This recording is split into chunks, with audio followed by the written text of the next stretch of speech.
വചനജായ വചനജായ വചനജായ വചനജായ.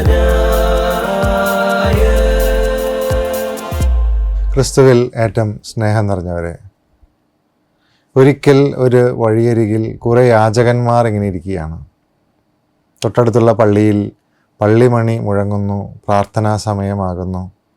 പ്രാർത്ഥനകളിങ്ങനെ ആകാശത്ത് മുഴങ്ങി കേൾക്കുന്നു.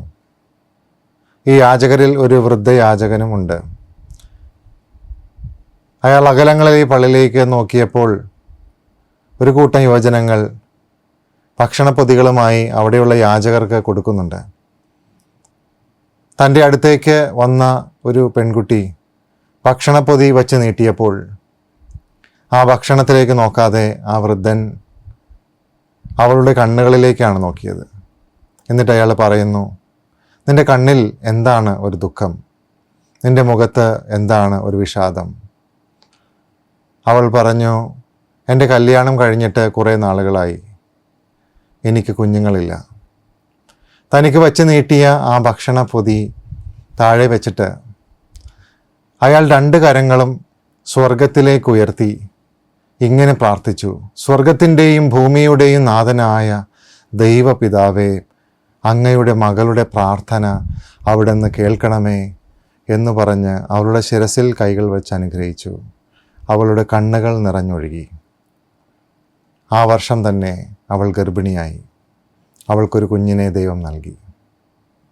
പ്രിയമുള്ളവരെ, ഈ ഞായറാഴ്ച നാം സുവിശേഷ വിചിന്തനത്തിനായിട്ട് എടുക്കുന്നത് ലൂക്കായുടെ സുവിശേഷം 6-ാം അധ്യായത്തിൻ്റെ 17-ാമത്തെ തിരുവചനം മുതലാണ്. അവൻ അവരോട് കൂടെ സമതലത്തിൽ വന്ന് നിന്നു. ശിഷ്യന്മാരോടൊപ്പം ഒരു ജനക്കൂട്ടവും അവൻ്റെ കൂടെ ഉണ്ടായിരുന്നു. അവർ ടയറിൽ നിന്നും സീദോനിൽ നിന്നും ജെറുസലേമിൽ നിന്നും യൂദയായിൽ നിന്നുമൊക്കെ വന്നവരാണ്. അവരിൽ നിന്ന് അശുദ്ധാത്മാക്കൾ ബഹിഷ്കരിക്കപ്പെടുന്നു, രോഗങ്ങൾ സൗഖ്യമാക്കപ്പെടുന്നു. അവൻ്റെ സ്പർശനം ഒന്ന് കിട്ടുവാൻ വേണ്ടി അവർ അവൻ്റെ ചുറ്റും കൂടുന്നു. ആ സമയം യേശു കണ്ണുകൾ ഉയർത്തി തൻ്റെ ശിഷ്യന്മാരെ നോക്കിക്കൊണ്ട് പറയുന്നു, ദരിദ്രരെ, നിങ്ങൾ ഭാഗ്യവാന്മാർ, സ്വർഗരാജ്യം നിങ്ങളുടേതാണ്. ഇപ്പോൾ വിലപിക്കുന്നവരെ, നിങ്ങൾ ഭാഗ്യവാന്മാർ, നിങ്ങൾ ആശ്വസിപ്പിക്കപ്പെടും. വിശക്കുന്നവരെ, നിങ്ങൾ ഭാഗ്യവാന്മാർ, നിങ്ങൾ സംതൃപ്തരാക്കപ്പെടും. ഈ സുവിശേഷ ഭാഗം നാം വായിക്കുമ്പോൾ ഇത് തുടങ്ങുന്നത് 6-ാം അധ്യായത്തിൻ്റെ 12-ാമത്തെ തിരുവചനം മുതലാണ്. ഈശോ ആ ദിവസങ്ങളിൽ രാത്രികളിൽ പ്രാർത്ഥനയിലായിരുന്നു. പ്രഭാതമായപ്പോൾ അവൻ പ്രാർത്ഥനയിൽ നിന്ന് പ്രാർത്ഥിച്ചുകൊണ്ടിരുന്ന മലയിൽ നിന്ന് ഇറങ്ങി തൻ്റെ ശിഷ്യന്മാരുടെ ഇടയിൽ നിന്ന് അപ്പോസ്തലന്മാരെ തിരഞ്ഞെടുക്കുന്നു. അവരുടെ പേരുകൾ അവിടെ കൊടുത്തിട്ടുണ്ട്. പ്രിയമുള്ളവരെ, നമ്മൾ സുവിശേഷം പലപ്പോഴും കേൾക്കുമ്പോൾ ക്രിസ്തുവിൻ്റെ പഠനങ്ങൾ മലയിൽ വെച്ചാണ് സംഭവിക്കുന്നത്. മത്തായിയുടെ സുവിശേഷം 5-ാം അധ്യായത്തിൻ്റെ 1-ാമത്തെ തിരുവചനം മുതൽ നാം വായിക്കുമ്പോൾ അഷ്ടസൗഭാഗ്യങ്ങളെപ്പറ്റി ഈശോ പറയുന്നു. ജനക്കൂട്ടത്തെ കണ്ടപ്പോൾ അവൻ മലയിലേക്ക് കയറി. ശിഷ്യന്മാർ അവൻ്റെ അടുത്തെത്തി. അവൻ അവരെ പഠിപ്പിക്കാൻ തുടങ്ങി. ജനക്കൂട്ടത്തെ കണ്ടപ്പോൾ ഈശോ പ്രാർത്ഥനാ മലയിലേക്ക് കയറുന്നു. ശിഷ്യന്മാർ കൂടെ വന്നിരിക്കുന്നു. ഈശോ ശിഷ്യന്മാരെ പഠിപ്പിക്കുന്നു.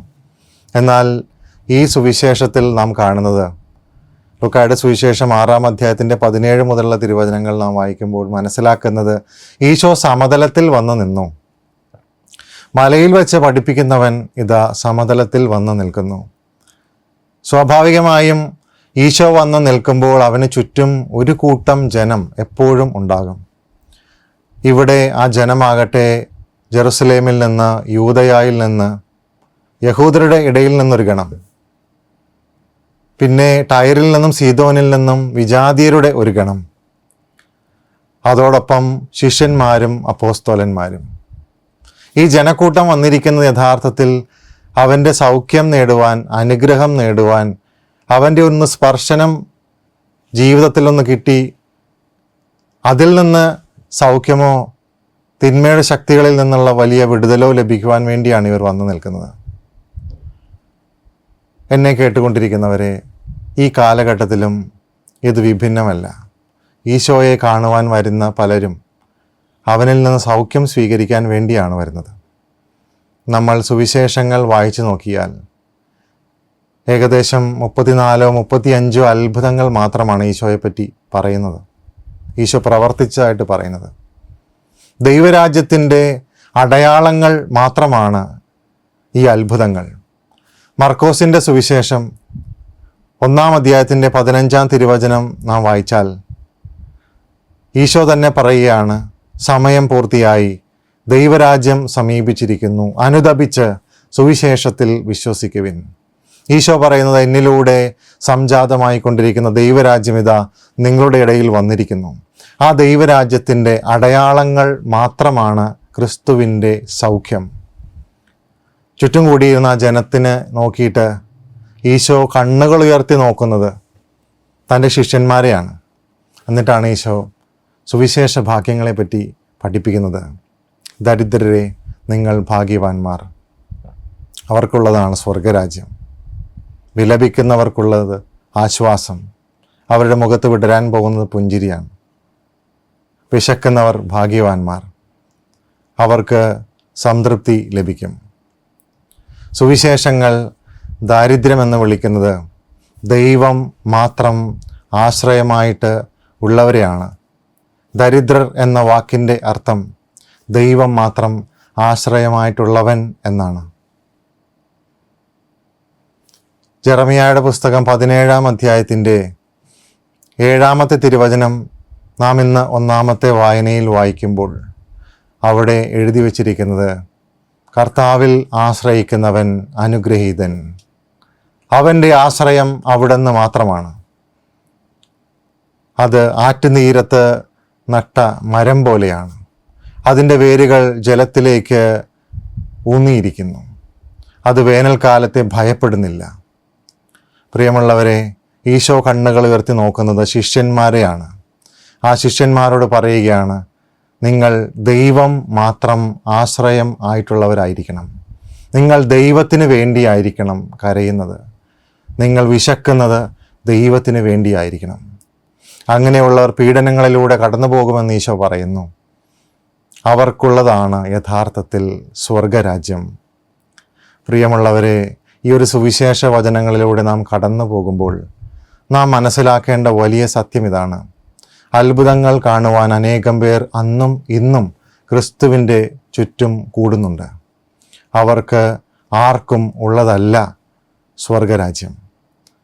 അത് അവൻ്റെ ശിഷ്യർക്ക് മാത്രമുള്ളതാണ്. യഥാർത്ഥത്തിൽ അവൻ്റെ ശിഷ്യനാകണമെങ്കിൽ നമ്മൾ ദരിദ്രർ ആയിരിക്കണം. അല്ലെങ്കിൽ സുവിശേഷത്തിൻ്റെ ഭാഷയിൽ പറയുകയാണെങ്കിൽ നമ്മൾ ദൈവം മാത്രം ആശ്രയമായിട്ടുള്ളവരായിരിക്കണം. ഇന്ന് 2-ാമത്തെ വായനയിൽ നാം വായിച്ചു കേൾക്കുന്ന കൊറിന്തോസുകാർക്ക് എഴുതിയ 1-ാമത്തെ പുസ്തകത്തിൻ്റെ 15-ാം അധ്യായത്തിൻ്റെ 16-ാമത്തെ തിരുവചനത്തിലാണ് അത് അവസാനിക്കുന്നത്. ഈ ലോക ജീവിതത്തിന് വേണ്ടി മാത്രം ക്രിസ്തുവിൽ പ്രത്യാശ വെച്ചിട്ടുള്ളവരാണ് നിങ്ങളെങ്കിൽ നിങ്ങൾ മറ്റെല്ലാ ജനതകളെക്കാളും നിർഭാഗ്യവാന്മാരാണ്. പ്രിയമുള്ളവരെ, ക്രിസ്തു ശിഷ്യനുള്ളതാണ് സ്വർഗരാജ്യം. നമുക്ക് കർത്താവിനെ അനുഗമിക്കാം. അവൻ്റെ ദരിദ്രരായിട്ട് നമുക്ക് മാറാം. അവന് വേണ്ടി വിശക്കുന്നവരായി നമുക്ക് മാറാം. അവന് വേണ്ടി നമുക്ക് കരയാം. ദൈവം നമ്മെ സമൃദ്ധമായി അനുഗ്രഹിക്കട്ടെ. ആമേൻ. വചനജായ വചനജായ വചനജായ വചനജായ